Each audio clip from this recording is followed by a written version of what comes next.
Oh, guys, ang laki ng hito, guys, oh. Ayan, guys, ang laki, oh. Tignan nyo, oh, di ba? Ayan, guys, ang laki, oh. Talagang nagulat ako dito ng kumagat sa pain sa aking pamimit itong napakalaking hito na to, at talagang sobrang laki.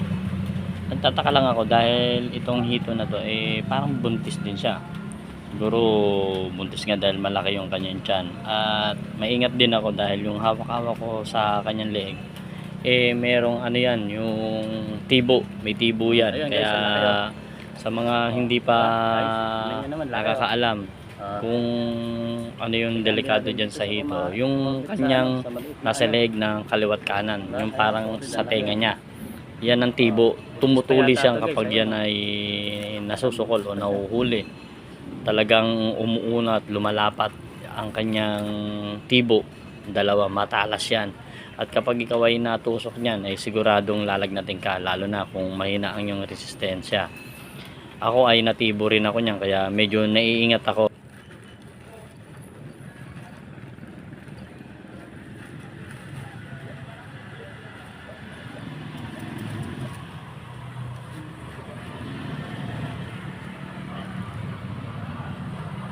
Guys, ito natin siya ilalagay. Pitik siya ng malakas, oh.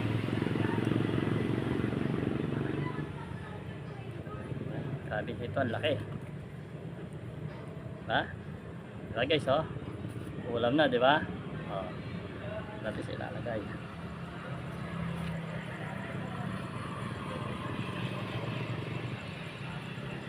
Ito ang guys, night fishing. Ayan guys, ha.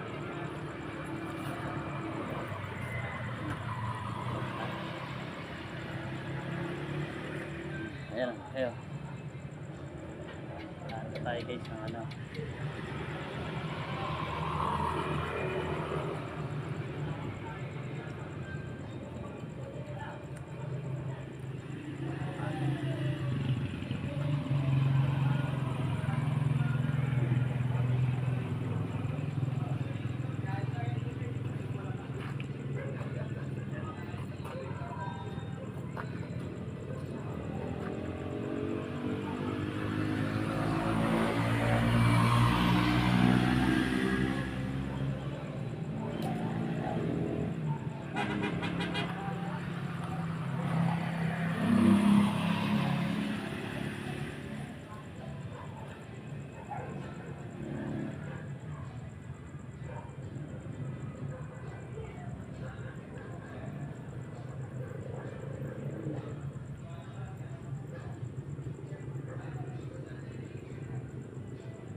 hito.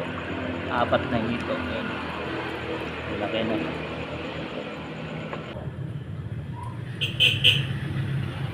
Okay guys, hintay-hintay lang natin. Kanina, kumagat na kanina, hindi lang natin nahatak ng gusto.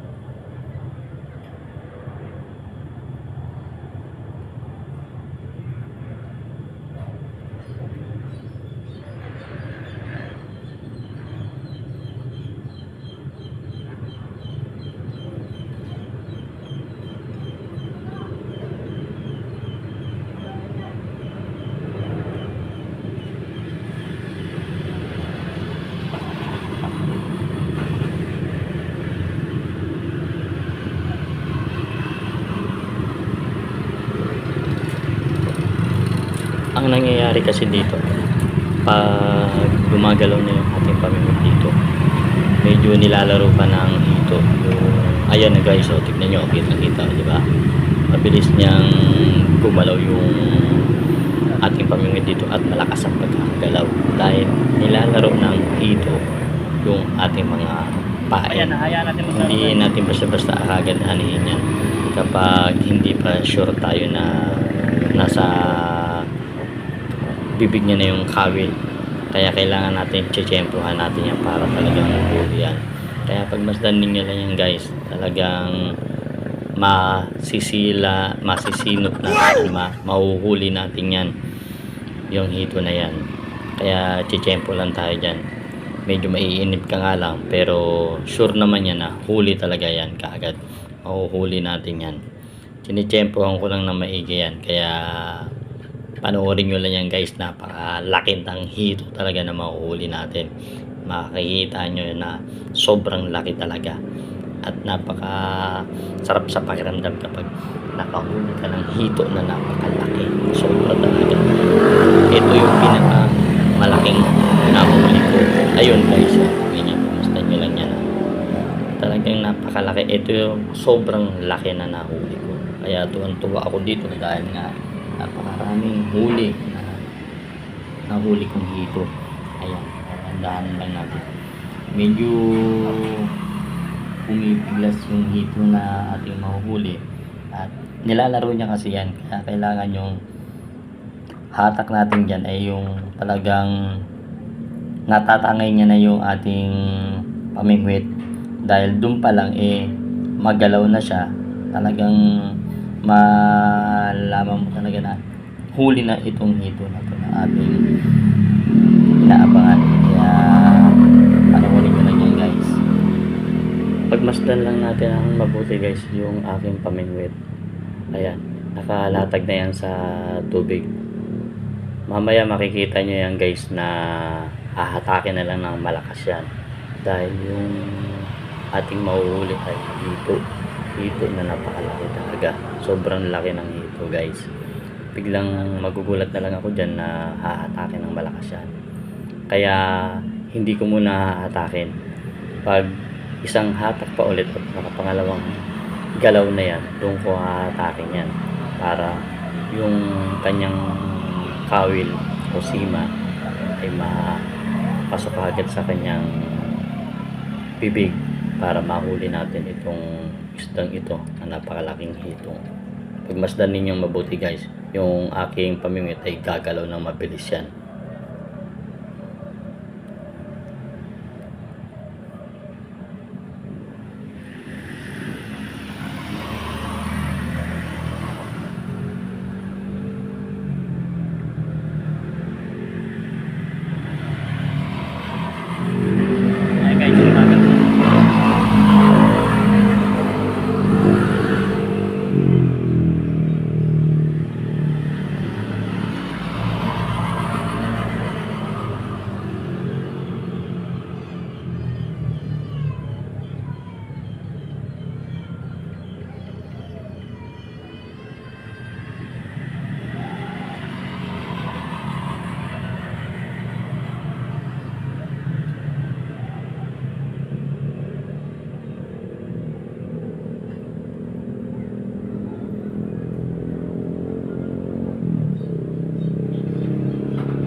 guys, natak na guys, oh. Natak na, oh.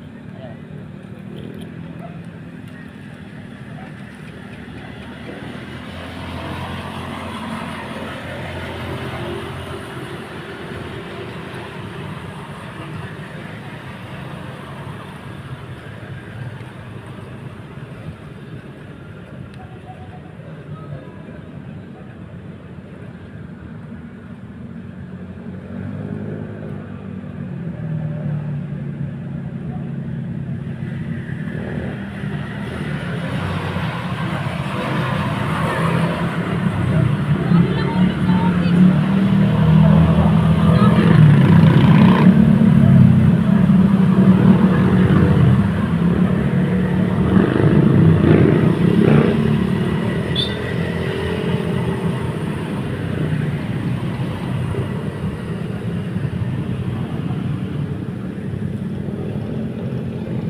Tatangin na naman, oh.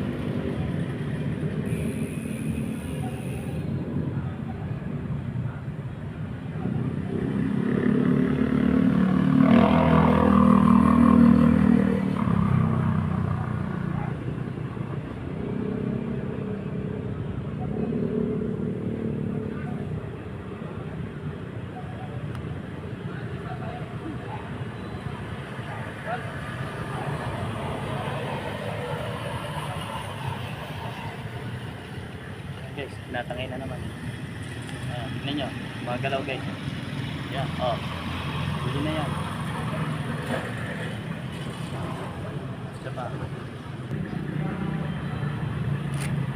Hatak, kagad hatak. Ayun, huli. Huli kagad. Ayun, ang laki guys, oh. Ang laki, oh. Ayun, oh. Kitang-kita nyo naman. Ang laki, di ba? Oh, ang laking hito na huli natin, oh. Oh, guys, oh, laki, oh. Guys, oh, laki guys, oh. Oh, guys, ang laki ng hito guys, oh. Ayan guys, ang laki, oh. Tignan nyo, oh, di ba? Ayan guys, ang laki, oh. Oh, ang laki. Laki ng hito na nahuli natin guys, solid. Tignan nyo naman, oh. Oh, di ba? Ang laki, oh. Hito guys, ang laki. Tignan nyo. Oh, di ba? Ang laki ng hito guys, oh. Oh, pitik-pitik pa guys, oh. Ayan, oh. Oh, ang laki ng huli natin hito, oh. Oh, laki. Hindi mo solid, oh. Laki, oh. Nakahuli ka? Laki. Oh. Diba, guys? Laki, guys, oh. Guys, ang laki, guys, oh. Hindi ko makakita, guys, eh. Kung huli ko, ayan, oh. Okay. So, ayun nga. Hindi na natin na-video yung pagkasunod-sunod na huli natin sa mga hito na yun. Dahil sa gabi talaga lumalabas ang hito. Ayan, 4 na hito na malalaki ang nahuli natin sa isang gabi lang yan, guys, ha. At napakasaya ko talaga dahil nakahuli tayo ng ganyan karaming hito na yan na malalaki talaga. Kaya abangan nyo lang yan, guys. May kwento pa yan, guys.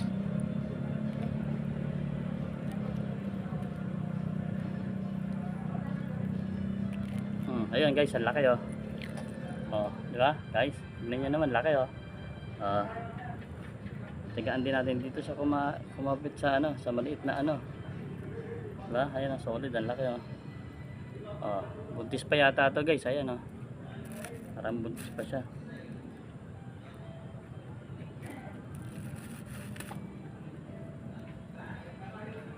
Ito natin siya ilalagay. Pitik siya ng malakas, oh.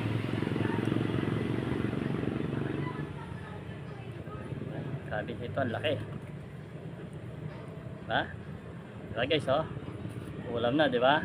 Oh. Natin siya ilalagay.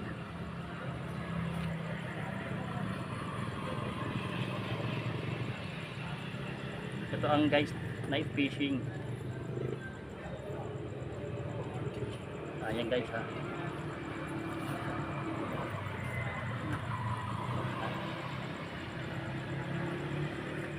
Ayan, ayo. Ito tayo, guys, ng ano.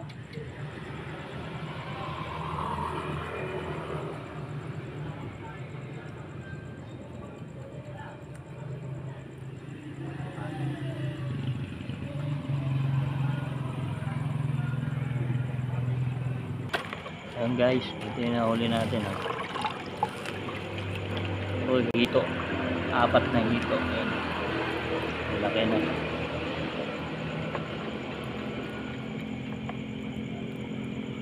Oh, hito yan. Wala.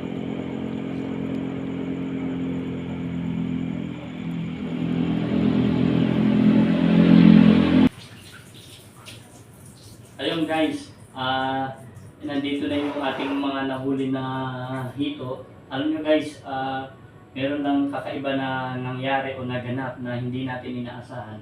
Alam nyo ba guys na kung marireview mo yung video ko guys na nakahuli ako ng malaking hito na ganito kalaki. Tapos yung ipinakita ko yung net na marami yung laman. Mga 5 sila. Isang tilapia tapos 2 malaking hito. So guys, pag uwi ko sa bahay, kasi pumunta ako ng palengke ng alas 2 ng madaling araw, tapos iniwan ko lang to na nakalagay sa timba. Dito siya nakalagay guys. Dito nakalagay. So nakaganon siya, tapos may tubig. So guys, pagbalik ko dito ng ng umaga na, mga alas 10, nadatnan ko na lang guys, ito na lang. 2 piraso. Tapos medyo may laman pa siya dito sa loob. So guys, ito kung makikita ninyo. Ito. Dahan-dahan tayo rito, may tipo ito eh.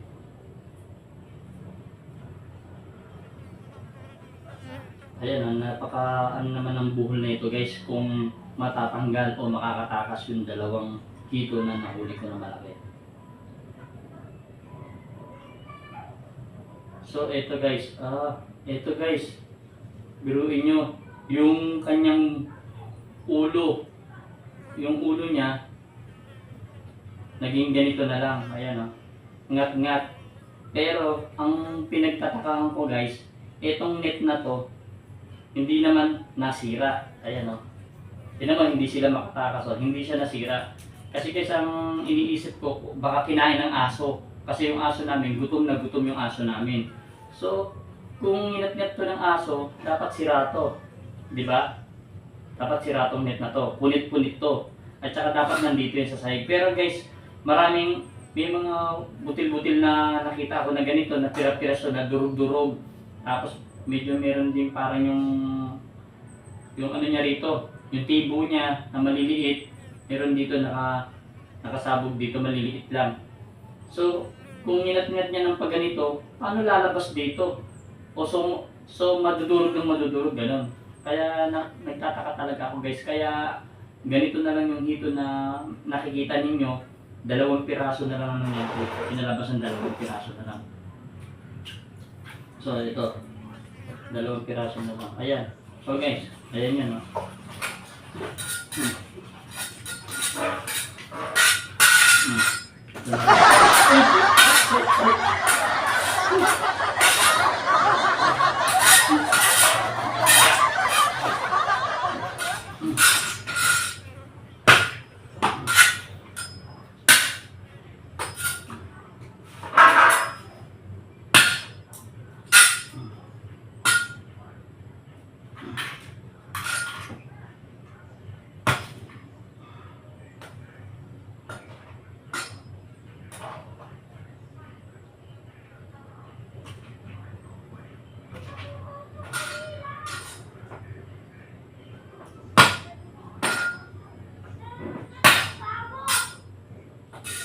So kailangan talaga silang pukpukin para mabilis maano yung ano niya guys. Yan. Ito meron tayong asin.